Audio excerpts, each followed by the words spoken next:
not much to add. Rob, So I think here, I'll buddy. take the lead on this one. We'll be showing a lot of panoramas. I step away for one day, and this is what happens? You're killing me right now. Be careful with fake Justin. Yeah. He's delicate. I don't want to know what you're going to do to this later, so we're putting this over here. Welcome back. Thanks, buddy. Missed you yesterday. What's up, everybody? Welcome back to another EWC Horological Happy Hour. I'm the real Justin. We are both here. Yeah, we are. In real life. This week, we're going to talk about the state of the market, where things were, where we are now, where we maybe see them going. We might put on our prediction hats. I don't know. We'll see. It's been an interesting couple of years because if you look at, I started back in 2016, and that kind of 2016 all the way through 2019, there was definitely shifts in the watch market. You know, we saw like kind of the peak of the vintage market there for a little while. And then we saw that kind of give way to the independents to getting really strong. Yep. But then 2020 hits.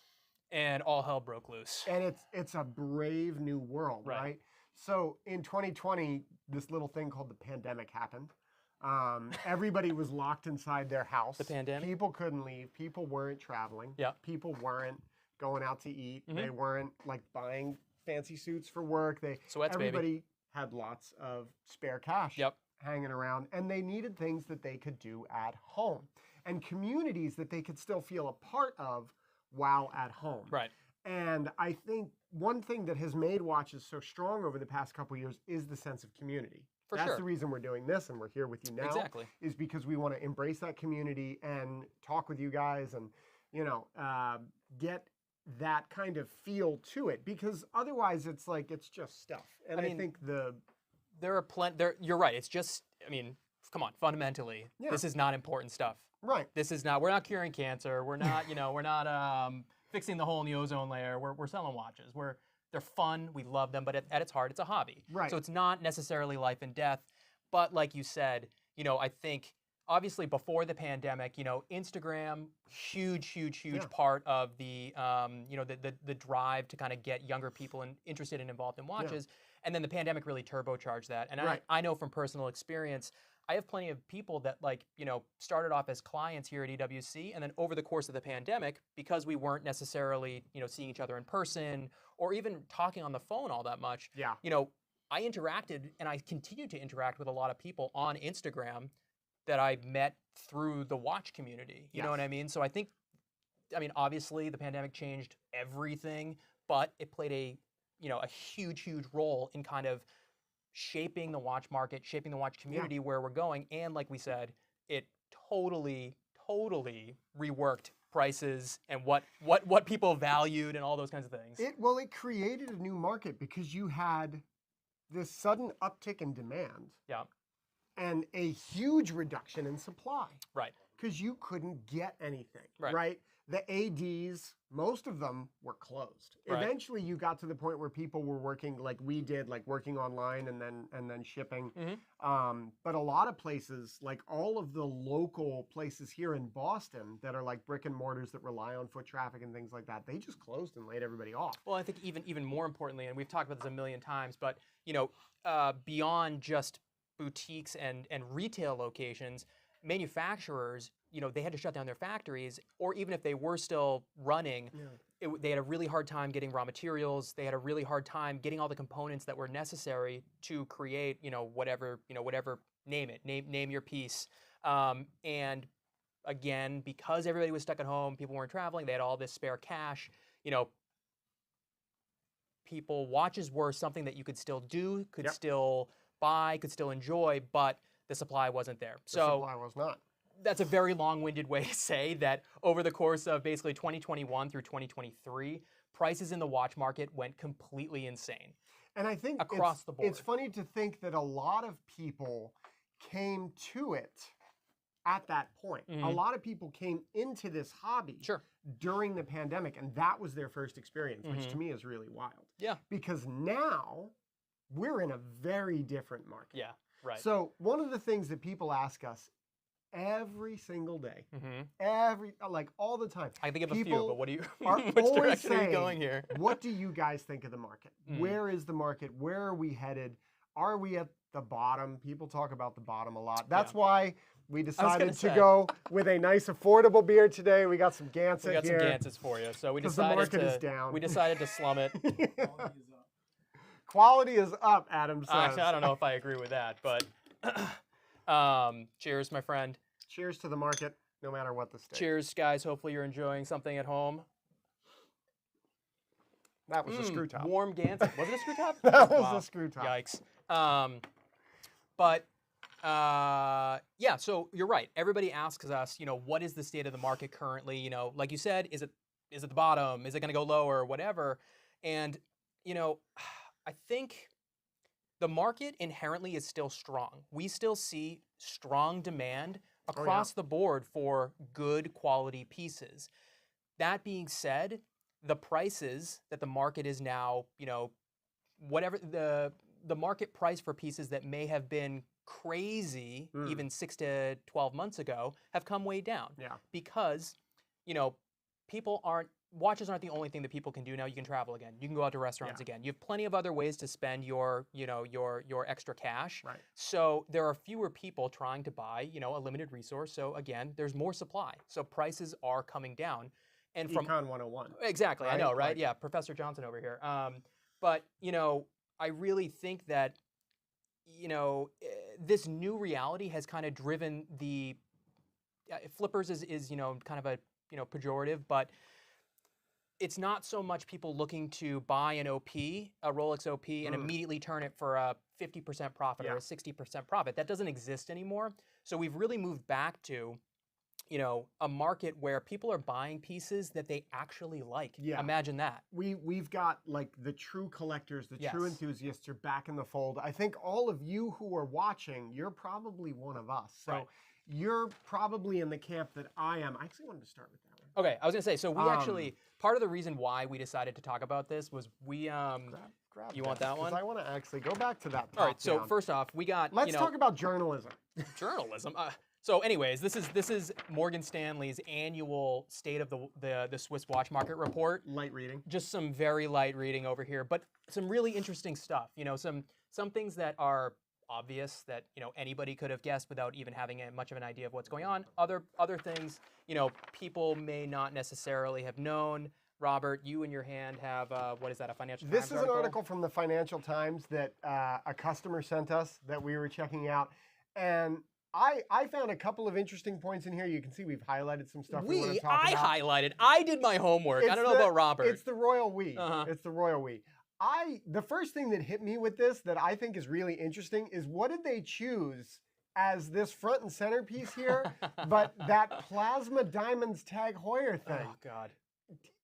Think what you will of it. What an interesting choice. What a right, to make something and be like, hey, this has more lab-grown diamonds. Interesting. More lab-grown diamonds than you've ever seen before. And it's like, really? That's it? But it's also interesting because a lot of the context in this article, man, you printed this because I can't see that. Well, because I have eyes that function, but that's fine.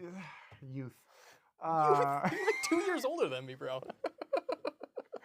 A lot of the sources in there are from LVMH. Yes, they are. So LVMH was clearly the one who was willing to speak to the Financial Times, and I think that I was going to save this to the end, but I'm gonna say it now.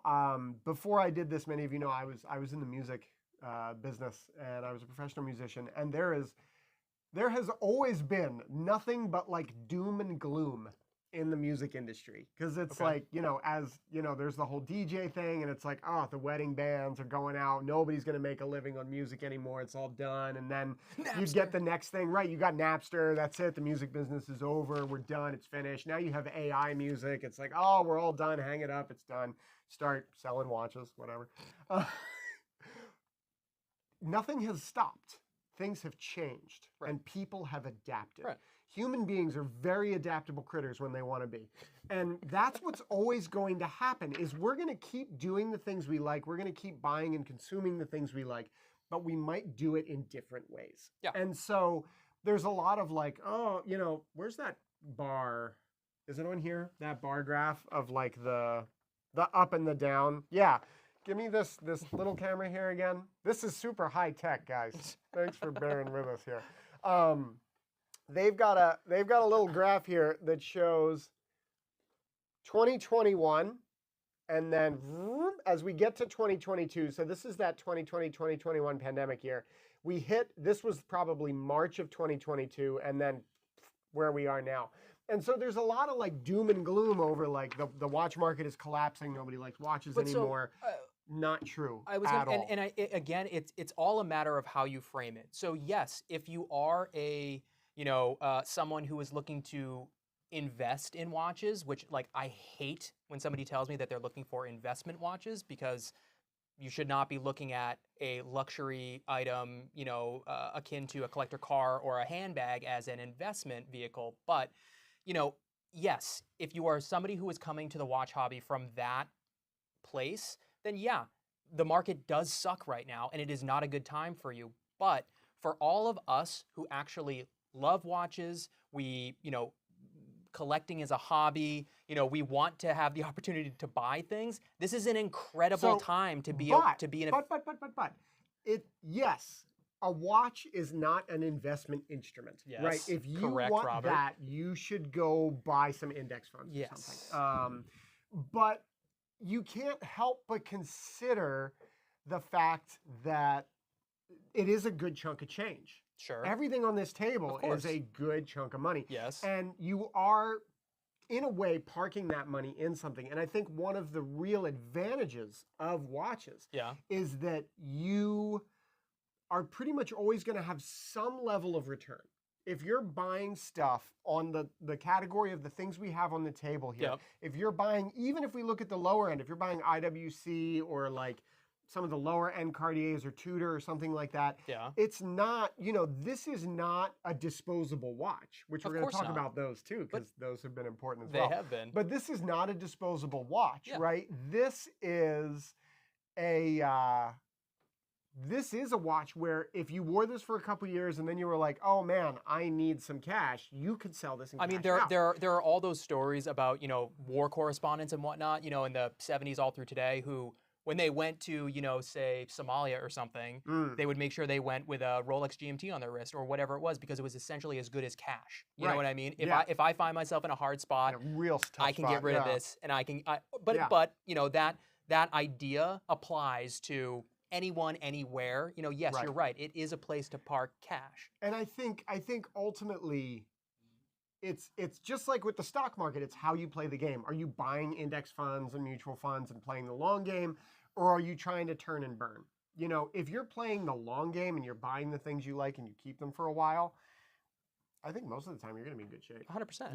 You're going to have something that you can enjoy and you can wear it and you can pass it on to, future generations. You're describing a collector and an aficionado of watches, which is exactly what I said, and you told me, no, it's this.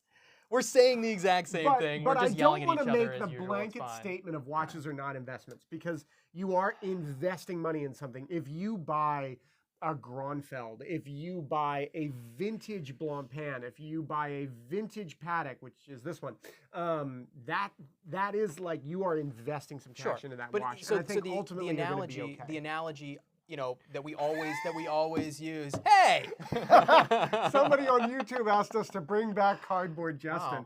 I'm gonna take my watches and go home. Right before you so rudely.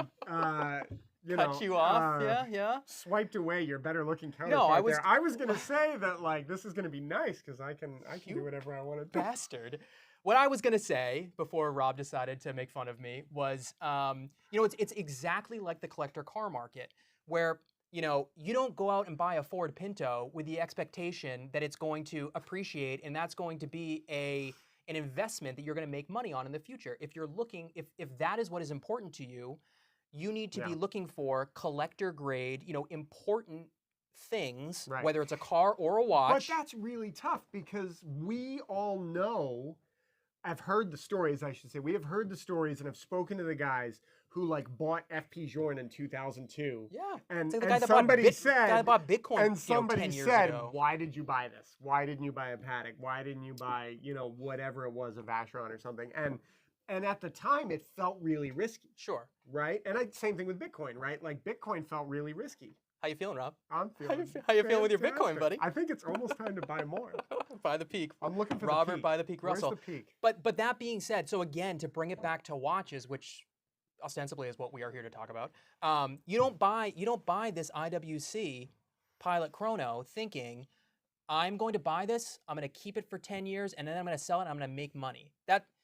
This is what I'm saying. It's perspective. It's all about perspective. It's all about buying the right things and knowing yourself, knowing what is important to you. If you are, I have plenty of, friends who are in finance, and for them, the dollar value of anything that they buy or spend money on, like a durable good, it has to maintain value, because even if the price fluctuates a little bit, it's the end of the world. And they made a mistake at that point. Hyper focused on that one aspect. Whereas of it.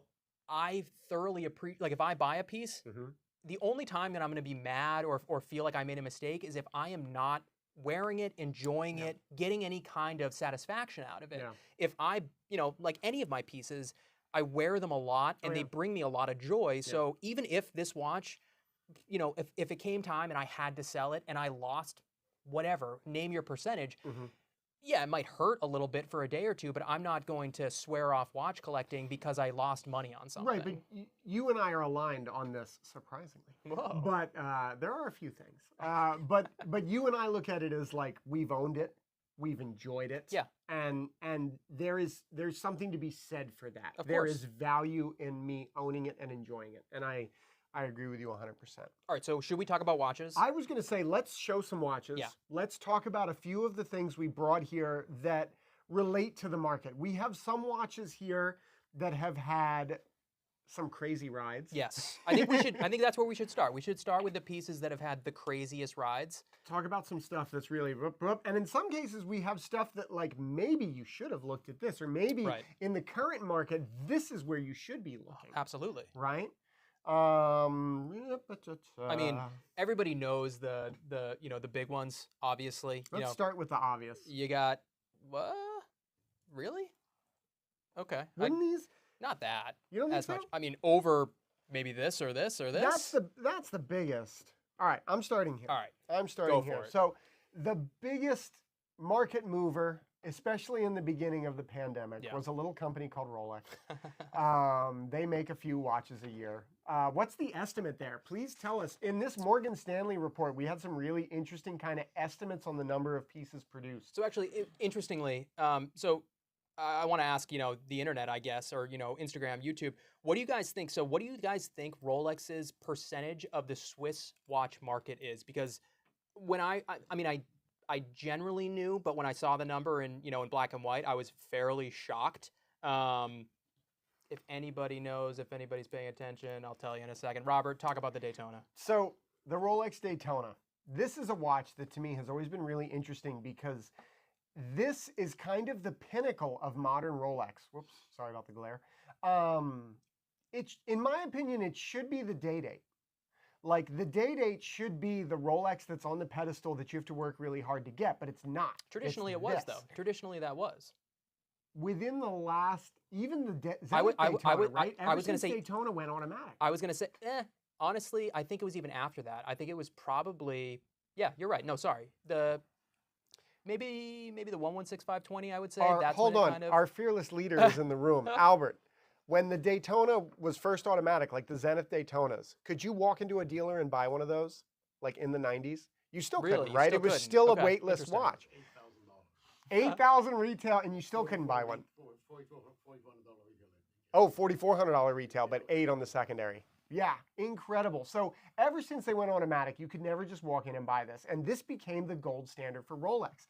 And it's such an interesting watch because I get the timeless nature of it. I get the tremendous history that they have. But it's the steel chrono instead of the solid gold, the president and all that, which I think is really funny. So more importantly, they make a ton of these. They do. Ton. Rolex makes 1 million watches a year. And did we have guesses? no. So 40%? So 30% actually. So let me find it exactly. It's 30. Where did I have it? So 30.3% of the entire. 60% guess on YouTube was a little high. A little high. But for real, so 30.3% of the entire Swiss watch market is Rolex. They're a $10 billion company now, which is crazy. Bananas. But so Daytona. Yeah. I remember when the ceramic Daytona came out. And the first one we saw was a white dial. And I think we bought it for 16. Retail was 12. We bought it for 16. Yeah, we sold it for 18. Yeah, I would say we listed it for 19.9. Like same day. Yeah. No, we didn't even list it. It was already gone. And I remember sitting there thinking, wow, that was cool, but we won't do that again. Like, I thought that was the first one. Somebody paid up. That was fun. And now it will normalize. It'll be, you know, the old Daytonas were 10K all day long, a steel bezel Daytona. The ceramic will be 12, 13, whatever, and we'll go on. That never happened. No.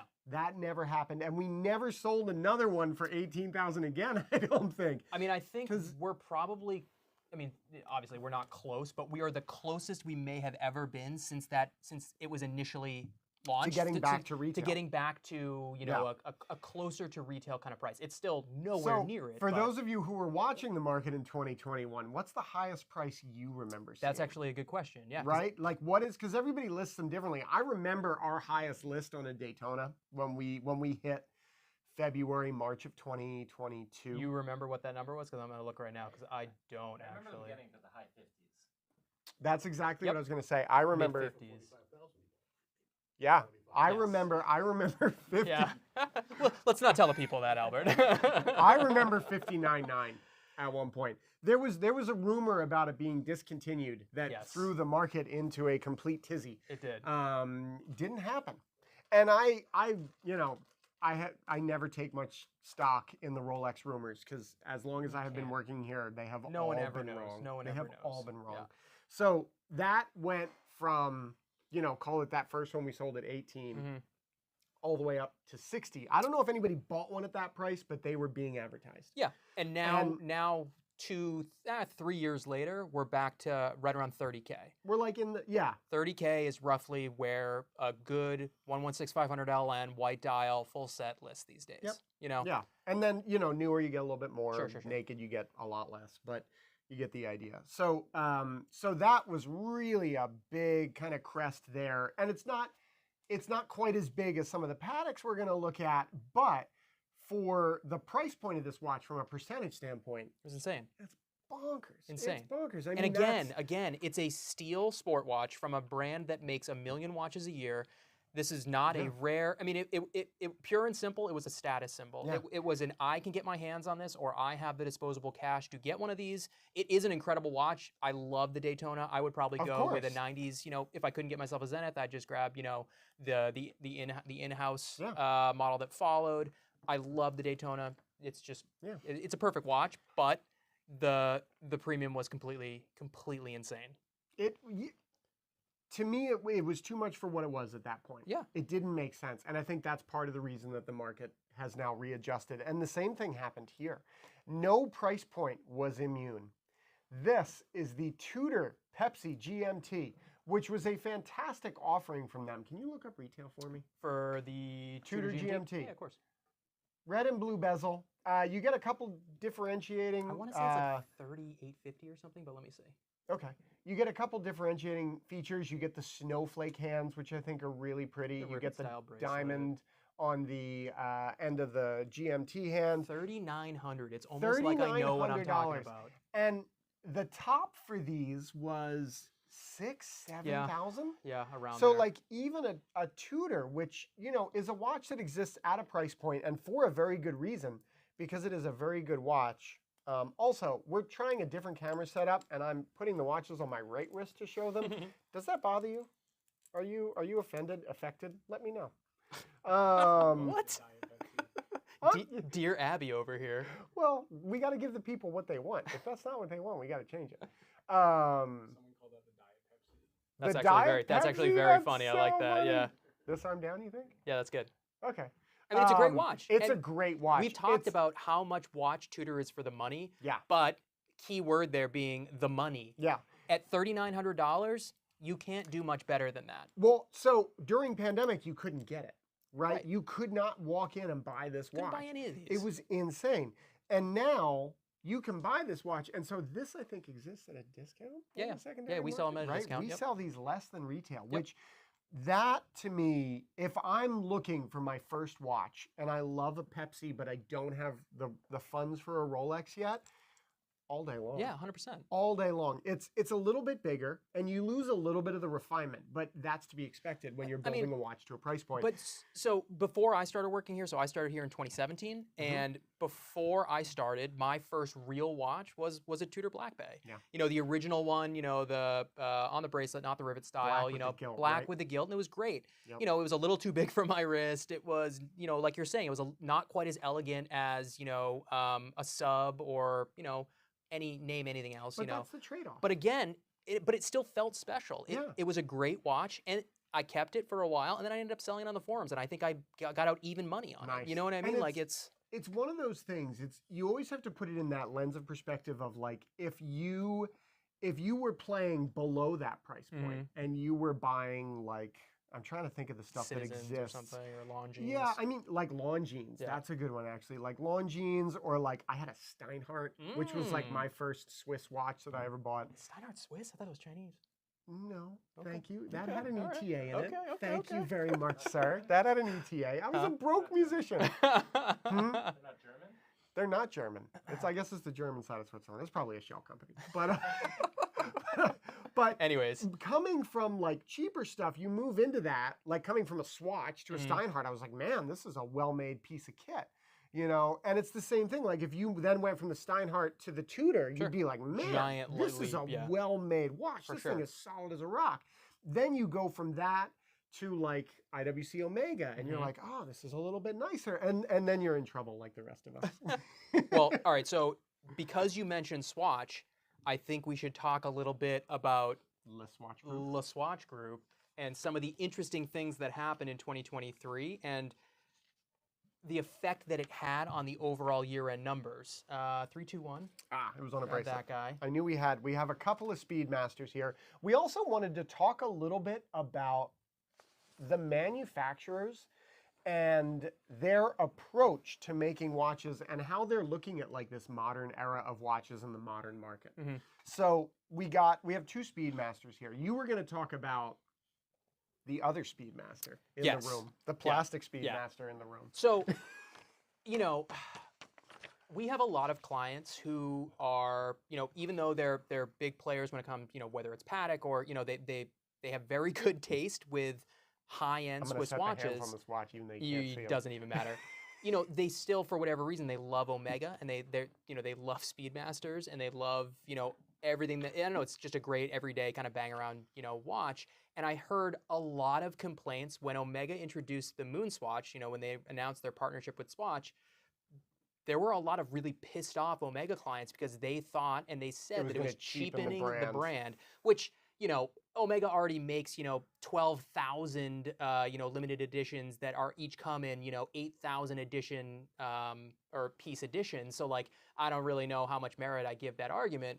But, you know, it was a fair point or a fair critique to say, you know, Omega, what are you doing? You know, you're partnering with Swatch and you're making a plastic, you know, AKA bioceramic watch, you know, that comes with a movement that can't be serviced and it's designed to be basically disposable. You know, so again, fair critique from somebody who is an Omega collector or really anybody for that matter. And when we looked at this report, I was blown away by the numbers that Omega and Swatch Group did, you know, based off of that one watch. So the MoonSwatch sold more than 2 million units last year, 2 million units of the MoonSwatch in 2023 alone, and it generated 73% of Swatch's sales. 73% from a of watch that you can't buy online. Exactly. A watch that you have to Or Swatch. Swatch the brand. 73% of Swatch the brand's Yeah. not Swatch. Correct. But no, still, God, that from would a watch that would be insane. Good from clarification, a watch you Craig. can't buy online. That blows my mind. You had to go to a store like a Gen Xer and go buy this watch. You couldn't like have it shipped Amazon next day. Right. Like you had to put in effort, and people did. So, whether or not you think that it cheapened Omega or, whatever argument you want to make, like, we're going to see more of that because that was incredibly successful. Yeah. They made $660 million off of that one watch alone in 2023. So we're going to see more of that. Yeah. That's going to continue. There are pros and cons. We've talked about it before. It brings, new fans who who wouldn't necessarily have the funds to maybe get a full-fledged Speedmaster. If I can get a MoonSwatch for $400 or whatever it was, like, yeah, that's great. It's a gateway drug. Exactly. That's the perfect way. Do you think it hurt their sales or made them sell more by not selling it on? I don't think they care.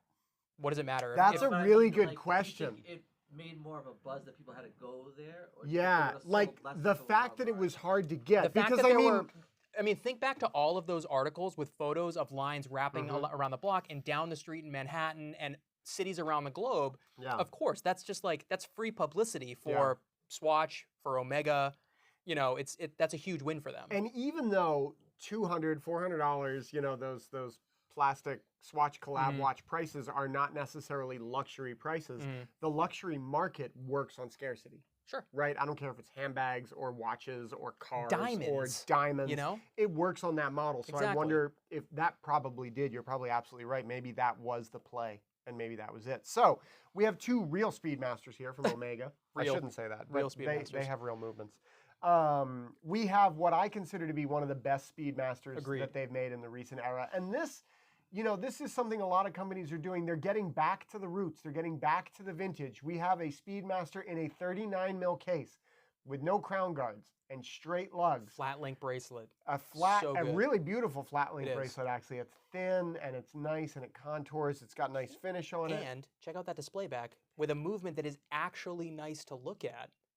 Worthy of a display back that recreated 3-2-1 movement. It is the caliber 3-2-1. It is with the copper finish, which to me is like the fact that they did that, they win just on that alone. I love it. It fits the wrist beautifully. Like, this is a brilliant Speedmaster. It is. This was very hard to get in the beginning and was fetching a good premium. It was. Over retail, which retail was expensive. When this came out at $15K, people were like, $15K? I can buy a real one for that. I was one of those people who said that. My argument was always, I can get a vintage one for about a really nice vintage one for a similar money. But the funny thing is that there are still people who are paying more for this than the vintage one, because on the secondary market for a while these were 30, then they were 25.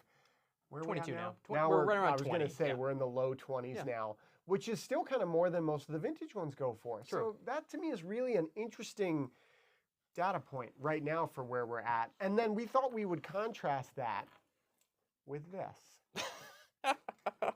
What is that, you say? That is can't quite the see contrast, it. Robert. Neither can I. This is the dark side of the moon, and this I think they call the full black or the blackout or the black. Creative. Yeah, they were up all night thinking of that one. This watch is all reflections. I should have thought about this. Sorry, people of the internet. But so I actually like the Dark Side of the Moon series. I do too. And I think the only problem with this is that they call it a Speedmaster. Because there are people who are like, well, it's not a Speedmaster because it doesn't have a plastic crystal or whatever. But, I think the argument is not that it doesn't have a plastic crystal. It's that it looks nothing like it. It just happens to be a chronograph. This is a Speedmaster. This is a different watch. It has an automatic coaxial movement with really beautiful finishing and like a lot of nice in-house details. Look at how it fills the case. I love that. I love a movement that takes one of the up all few the where real estate. and it feels like their display casebacks are much larger. There's less of a bezel around the edge. You know what I mean? You get a really, and it's really, even really like clear there's view. like a dome to the crystal. It's really cool. It's a It is. beautifully made watch. Ceramic case. It's Cool. like, I mean, if you have like a murdered out Range Rover and then you went and you were wearing this, you're kitted out. You're good to go. This one's hard to show. Sorry. You're not. Yeah. Who cares? It's can't really. show it. But it's really for But sure. there it is. It's very black. So, and what I think is cool is that I think these are two different customers. right? Completely. Because you have the guy who wants, like, man, I wish I could buy an Ed White that was absolutely perfect and looked great and I could wear it every day. Right. There you go. And then you get the guy who's like, that's cool, but that looks like Grandpop's watch. I want something that's modern and unique. And I mean, ultimately, if you were wearing this, people would be like, what are you wearing? People would ask more questions about that than they would about the 321. Can you even tell me what time it is? Like, no. It's a cool watch. And if you want that kind of thing, this is made at a really good price point. Even at the retail price point, which is another thing we have to talk about. We'll get there. We'll get there. I think this is pretty fair. But it's really interesting. Really interesting. That the same company makes both of these watches. It does make little to no sense. It's wild.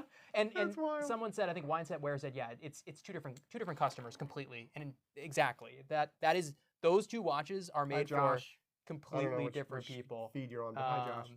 So that's $8,900 right now.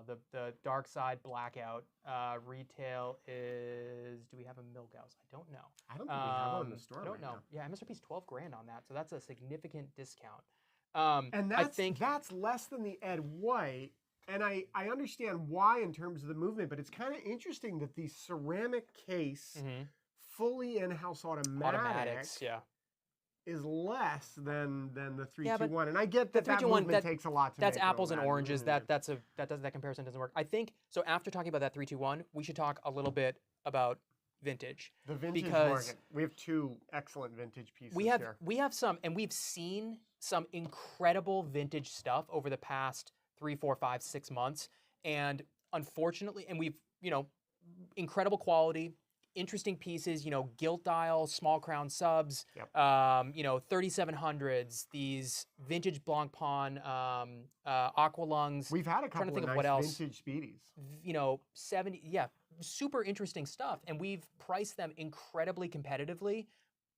And we've watched them sit on our website because the market just does not care about vintage right now. So if you are one of those people who is looking for a piece that potentially could have some appreciation in the future, look to the vintage market. Obviously, it's a minefield, and you need to look for high quality. You need to trust the dealer you're working with. You got to ask all the right questions. You got to get the right piece. But that being said, there are some incredible buys out there on the vintage market right now. I'm going to do this one first. Okay. Let's talk about this watch.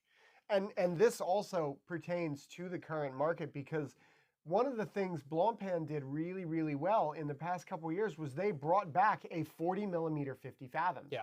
So this is an Aqualung from the late 50s? I think this, let me look it up right now. I don't want to speak out of turn. This is the Cousteau, I believe. Yeah, this is real history here. Well, it would be 60s anyways. Was this 60s? Yeah, because it was 63, I think, when the bathyscaphe was introduced. So the Blancpain 50 Fathoms was one of the first dive watches. There's a lot of controversy here. You can look up that online if you want to dive into who came first. There's no controversy. The Rolex or the egg. The 50 Fathoms came first. It's numbers, man. But this was one of the first dive watches ever, and it was very successful, but only amongst scuba divers and military divers and professionals. This late 50s. This is late 50s, right? Yeah, this one, yeah. The 60s ones, I think, are when you get into the NORADs and stuff.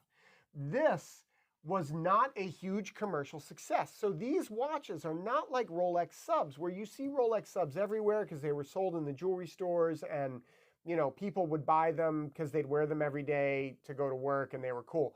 You bought this if you were in the water. And most of these were in the water. So a lot of them obviously have, been destroyed either because they leaked and they got water in them, or they were military watches and they were decommissioned. I mean, it's interesting because even in the late 50s, Rolex still had that prestige and there was still that aura around the brand. Yes, subs and, they were viewed as tool watches and people use them as such, but the brand itself still had incredible cachet, whereas Blancpain in the late 50s, early 60s did not. And like you said, the only reason that you would get one is if you were a diver or, you were a working diver or you were in the military or whatever. Radium, dial in hands, and even the lume in the bezel. This is a Bakelite bezel, very similar to the bezels found on like the Rolex 6542? 6542, yep, yeah. The GM2. And that's all radium in there as well. So this will read on a Geiger counter. This one is all original. The condition of the case is incredible. Yeah. It's on a reproduction tropic strap, but it fits it perfectly because it's like right. That's and what it it's came nice on and originally. soft too. Yep. It's lovely. These are tremendous. They're These amazing. are so incredibly good, and they're so rare. And to find them in this condition, looking like this, just doesn't happen. So the big thing is that almost always that bezel is cracked up, and it's and there probably are. There are. None of these are perfect, and you can see there's patina on the dial. Obviously, the radium affects the dial and the stuff inside of it. But I mean, so much vibe and character. Oh my God, it's unbelievable. So vibey. And you can still wear that. I'm not Not in the water. Thank you. I was just gonna say I would not swim with it, but more so than something similar to a 50s sub or a 60s sub. You can wear this watch and you don't have to worry about it if it's raining out. It's not it's not gonna steam up, or it's a tool watch that was built to be used. So you got to be careful with it, but you can still wear it and not really have to freak out about it. So the other sport watch, a little bit later, about 20 years later, you get, because 53 I think was the first. You're right, it was 53. 53 so was the first one, which was right, wild. Right, because 71. 71. 2023 they did those 70th anniversary 50 Fathoms. But anyway, Blancpain bringing back the 40 mil 50 Fathoms was excellent, but of course they only did it in limited editions, which makes me mad because I can't afford one. So the other watch that everybody is sleeping on right now, which I find really funny, because if I put it next to the watch that is one of the, if you say what watch got way overhyped back in 2021, everybody is going to say the Patek Philippe Nautilus. Right. What is the difference? There's not a difference, Robert. There's a huge difference. Well, I find these two watches to be so tremendously different. Really? This is a 5711. This was a watch that Patek made for like 20 years. Modern production, you get a display back. That is difficult to show because it's a bracelet watch. But you get a display back with either a 315 or a 324, depending upon how old your watch is. You get essential seconds, you get a quick set, all the wonderful things. You get a screw down crown, everything's great. The real deal is this. This is a 3700. And this is the watch, that Patek made back in the 70s, designed by Gerald Genta, that was supposed to change the Swiss watch industry. And when it came out, everybody thought it was way too expensive. Sounds familiar. and that it was weird. People were like, this is so strange. What's with this ear on the side? And why is it so expensive? Well, I don't get it. more than anything, it's a stainless steel sports watch that cost an absolute fortune. It did not make any sense. The Royal Oak were the Royal Oak, exactly. But this on the wrist, there's no words to describe what this feels like on the wrist, because it is so different from that modern counterpoint. The bracelet, the case, the whole thing is just better. It's so better. I mean, I don't disagree with you. you. Who needs a second hand? You don't need it. It doesn't matter. Trust me. You'll be happier without it. No quick set date, but you probably know what date it is too, so don't worry about it. It amazes me that these are as close as they are in value. So the 5711 currently is about 105 to 110. The 3700 is like 130 to 140. So it's hard though, because these you get such varying conditions on these. You're right. You get ones where they're over polished. You get ones with service dials. You get ones with. You can find poorer examples of a 3700 for much less. And then you can find ones that have the cork box and the papers that are 200 grand. Yeah, I was going to say for $1 million. But sorry about the reflections, guys. It's okay. I'm a little glary, but it's okay. To me, the difference here should be so huge, because these watches were made in such limited numbers. Like, they were so small production. And I know that steel Patek is, what did they say, 20%? Or something in that article. There was an article that Thierry Stern did a little while ago, and he remarked on the percentage of steel Pateks that got made. Oh, that was when they were talking about discontinuing. And I believe it was 20%. And he made a very big point. This is when this watch was cresting 150, 200. Oh yeah, I remember them being 189. Like, this they was were a crazy. $20K watch when I started. Yeah. And you could buy them at discounts from ADs if you knew the right people. It was insane. And it's great. Don't get me wrong. I'd love to wear this watch. I would gladly wear this watch every day. Like, it's a killer daily. It still retains the thinness. It still retains the vibe. The dial has that color. Everything about it is killer. I totally understand why you can switch that. I totally understand why everybody loves this watch, and why the the hype was there. But, you know, to me, it's really interesting. It's such an interesting case study, this 5711 and the 5712 and everything else. That all went of with them. it. 5712, we didn't even grab boggles one of my those. Jeez, those were so undervalued for so long. Tribute to Genta's design. The fact that how many things that were designed in the early 1970s are still relevant today and still cool, right? To own. Like the 70s is kind of coming back, but Totally. But it's really interesting because like you look at a car from the 70s and you're like, oh, that's from the 70s. It's dated. Like you can see it immediately. Whereas in you look at this and you don't necessarily think it's the 70s. If you showed this to like but that's a also 16-year-old kid, they'd be like, that's a cool watch. but that's like a 911 where like they haven't changed the design in 50 years. So like Testament to the design of the 911 of course as it's current well. because they still make it and it's the same thing. But anyways, continuing. So one other thing, it's 5:45. No, really? One other thing I think we should talk about a little bit is the indie scene, the indie sector of the market, because over the course again of 2021 through 2023, indies went completely insane. And I think, you know, we talked about this again many times before, but because it was so difficult to get a Daytona, a Nautilus, a Royal Oak, or any AP, any Patek, steel Patek for that matter, people started looking elsewhere, for better and for worse. Yeah. All of a sudden, there was kind of this explosion of, newer brands or brands that had been around for a long time or, for a while, but just hadn't gotten any attention that were all of a sudden the hottest thing on the market. They were they were like the second coming. Everybody, you had to have one if you were a serious collector. Things have changed now because again, now that you can get other things, at retail and from dealers and ADs, I think the demand for indies has obviously come down. But we should make a point that like it's this trickle down effect, right? So like you wanted a 5711, you got priced out of that. So then you went to the Royal Oak, you got priced out of that. Then we saw these start to go. This is the Vacheron 4500. Where is which one? You got the GP up there in the front left as well. Yep. Thank you. Yes, I forgot about that one. This is the Vacheron 4500, and this is the third generation. This is killer. They do a blue enamel dial. They do this wonderful Presto Changeo strap business with deploys that no tools required. It's really smart.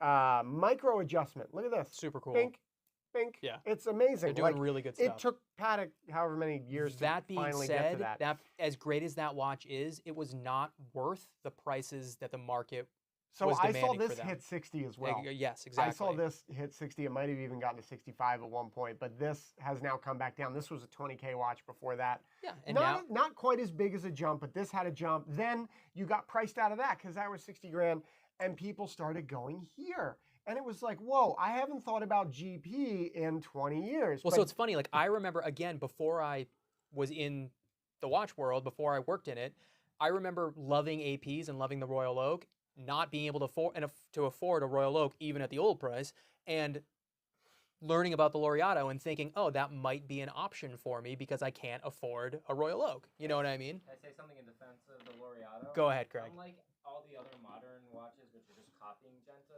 this is actually from that same generation. You're right. The 70s. So Yes. it's No its own kidding. It is an design. original. It is an original design. You're correct. What was it called though? It wasn't called Laureato, right? It was called something else. No, it was back called then. the Laureato. okay. Yeah. It's actually Oh, from I'm the thinking of 70s. Saint Moritz. Yeah, that was Right. Which is now the Alpine Eagle. Which right. is Alpine Eagle now. But anyways. it's not a bad watch. It's not. It's really good. Is it built to the same quality as a course not. Vacheron or a Patek or whatever? No, it's not. But again, if you're in that world where like maybe you're an IWC, Omega, kind of like you have those watches, and if you went and bought this, you would be absolutely thrilled because it is a solid quality product. And at the current prices on the current market, I think this is a great It is buy. a great watch. I And think again, it's like in-house, this just goes right? back to what we said at the beginning where, Nicely we're finished back movement. to a time when there are incredible buys all over the place.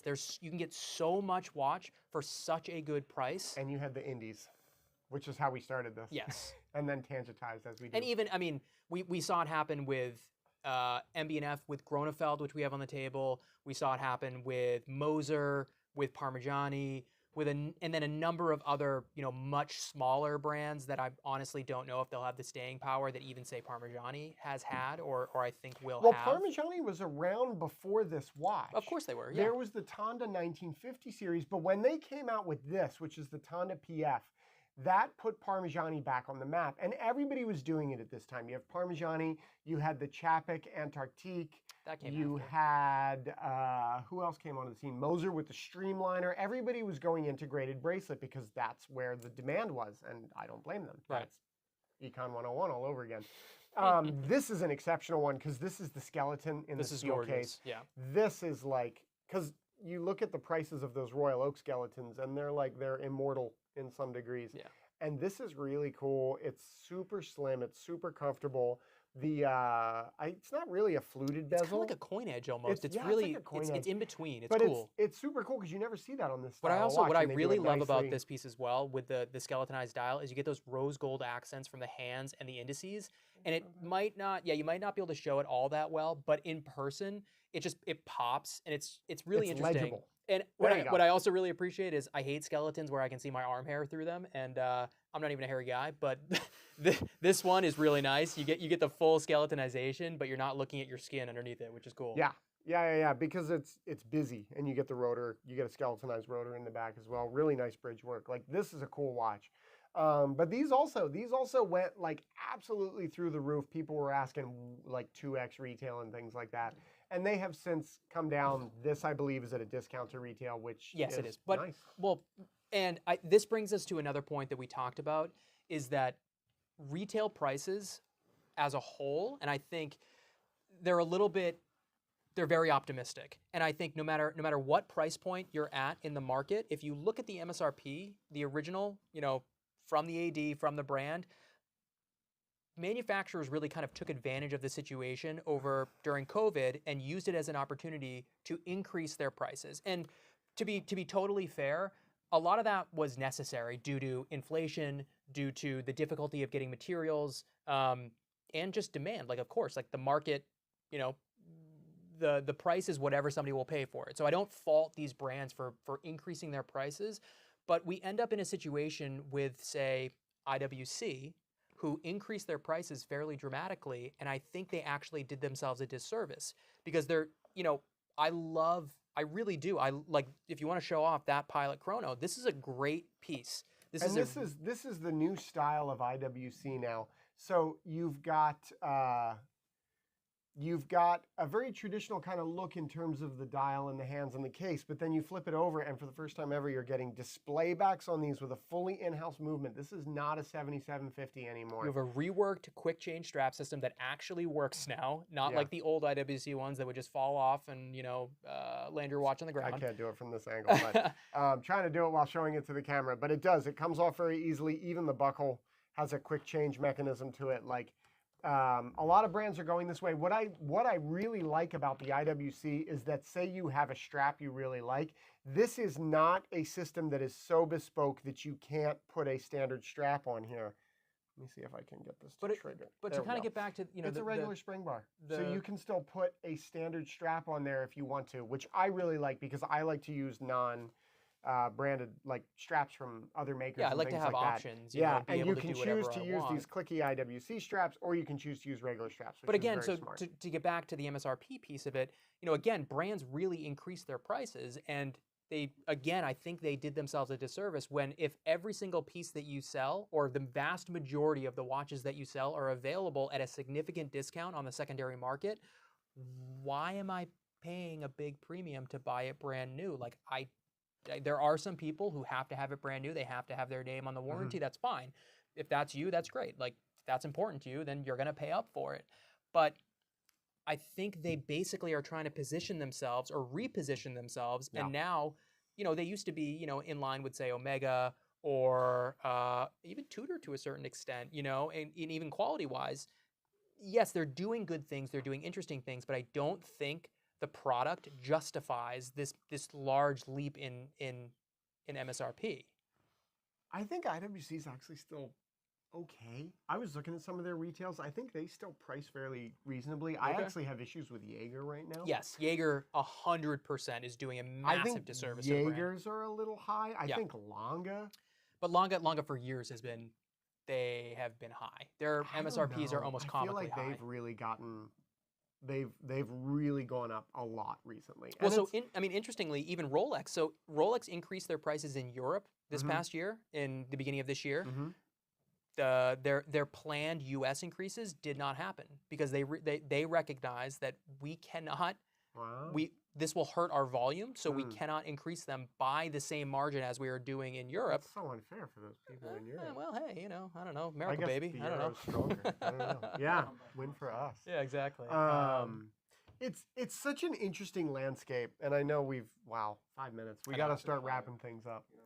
I don't think we're even gonna get to all this stuff, but Yeah, and I mean the things we brought because we wanted to talk about, watches that we've seen take the journey of Mhm. the pandemic and get very expensive. The Gronfeld is another great one. This is a 1941. 1941. Principia. Yep. 1941 refers to the case, and it has their automatic movement with stainless steel plates. I think if Their I stainless was movement is so cool. in the market for a simple time-only dress watch, this would be a really strong contender for me because it's a very simple watch with a huge amount of complexity under the hood. And Well, you they're can also not appreciate it. they're not through the making this display watch back. anymore either, which is No, cool. this one they are. Oh, this one they are. So, oh, Principia sorry. is still in production. The Remontoire is all Remontoire done. is done, right? Okay. And they've been closed to new orders for a long time now. Right. Like they just can't handle the demand, which is pretty amazing. But again, I mean, so moral of the story after all of our useless blabbing for the past hour is, again, like, if you just read articles in the Financial Times or the Wall Street Journal or whatever it might be, you might think that the watch market is a disaster and it's tanking and it's doom and gloom and everything is terrible. But honestly, like, all you need to do is just look around a little bit and you will see that there are. I mean, it's an incredible time to be a collector and to be someone who loves watches and is interested in purchasing watches, because there really are amazing buys. You can get incredible watches for the money right now. Yeah. I think a lot of people have come back. Yes. I think there's a lot of people who were out during the pandemic and during 21, 22 because they were like, this is obscene. I'm not paying $60,000 for a Daytona. Even if I can trade in my Aquanaut that I bought for $18K and get For 50 or grand. way more when it was peaking. Yeah. Yeah, like even though they could do that, they were like, that's not what I'm in this for. I Right. don't want to do that. And I have customers who bought stuff during the peak Yeah. who say like, man, I really overpaid for that, but you know what? I'm not selling it and I love it and I wear it and I'm okay with it. That sounds like Not you. that- Kind of sounds like you with your Bitcoin, buddy. Hey, the future is bright. Rob's but- taking it to the moon. But that's why we always say buy what you like. And Yeah. based upon what we see and what we sell, people like watches. I am not worried about Newsflash. I am not worried People about like this stuff. the community You're or right. the enthusiasm You're right. because the real watch collectors, the Mhm. people who we are looking to have as our clients and our friends, they're still there. Agreed. They're still super yeah, active. yeah. The pricing landscape is different. The landscape outside is changing as people go boutique only, Mhm. as brands pull back, as that model changes. Things are going to keep changing, but we're going to keep doing what we're doing. And Yeah, I think we're not going anywhere. it's going to be great. Yeah. So that's our outlook. I don't know if anything we said makes sense. If if you guys have thoughts, let us know. But yeah, I mean, hey, we're here. We got watches. What's up? Oh, I'm not gonna make a mess. That could be interpreted a lot of different yeah, I ways know. there. You're We'll, going to end on that? Really? well, I don't know. What are you gonna end on? Give me something. I don't know. Goodbye and happy weekend. See you later, guys.